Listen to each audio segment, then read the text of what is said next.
کہ اس وقت جو اکثریت حکومت کر رہی ہے یہ اکثریت جعلی ہے، اس کا وزیر اعظم جعلی ہے، اس کا وزیر اعلیٰ جعلی ہے۔ یہ ایک ڈیفیکٹو گورنمنٹ تو ہو سکتی ہے، جبری حکومت تو کہلا سکتی ہے،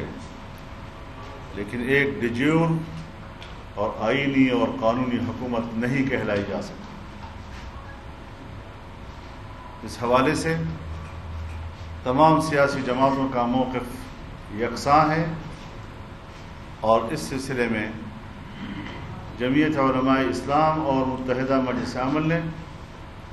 اس بات کا فیصلہ کیا ہے کہ ملک بھر میں عوام کو بیدار کرنے کا کہ مہم چلائی جائے